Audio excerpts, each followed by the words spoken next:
Ici Tchaké, chef-lieu de la commune du même nom. Ce village a connu ce vendredi matin une grande effervescence. Ils ont donc répondu à l'appel de l'administrateur délégué de la commune, l'adjudant-chef Nuhu Maman. Ils se sont tous donné rendez-vous à l'entrée de la ville, se sont amassés pour marcher et rejoindre le siège de la mairie pour un meeting géant. Meeting au cours duquel les intervenants se sont succédés pour renouveler les soutiens de leur structure aux autorités du CNSP. Maman Sani Kaché Daouda, chef du canton de Kanamba Kaché, chef du village de Tchaké, en présence du représentant du conseil consultatif de la refondation au titre du département de Meyaï et de Sabi Ouchebou, représentant des organisations de la société civile, se sont tous réjouis des succès des actions de la refondation. Face aux défis auxquels notre pays est confronté, chacun doit contribuer à la préservation de la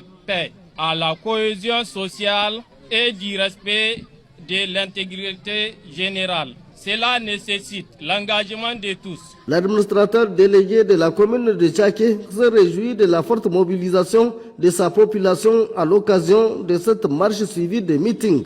Je tiens tout d'abord à saluer votre forte mobilisation qui témoigne de votre engagement citoyen et de votre intérêt pour les questions qui concernent l'avenir de notre nation.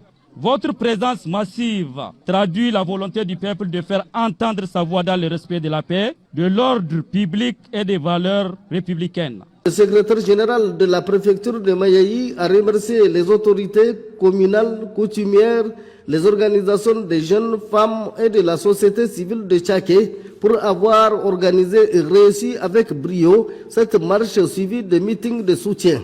Le Niger est un pays libre, debout, souverain. Et cette souveraineté, si chèrement acquise par nos ancêtres et jalousement défendue aujourd'hui par nos autorités actuelles, n'est pas négociable. C'est pourquoi nous tenons, à travers cette marche pacifique et citoyenne, à dénoncer avec la plus grande fermeté la récente déclaration des députés de l'Union européenne qui constitue à nos yeux une ingérence flagrante. Il a enfin exhorté les uns et les autres à plus de vigilance, d'engagement et de détermination pour maintenir le Niger dans ce statut du pays libre, indépendant et souverain.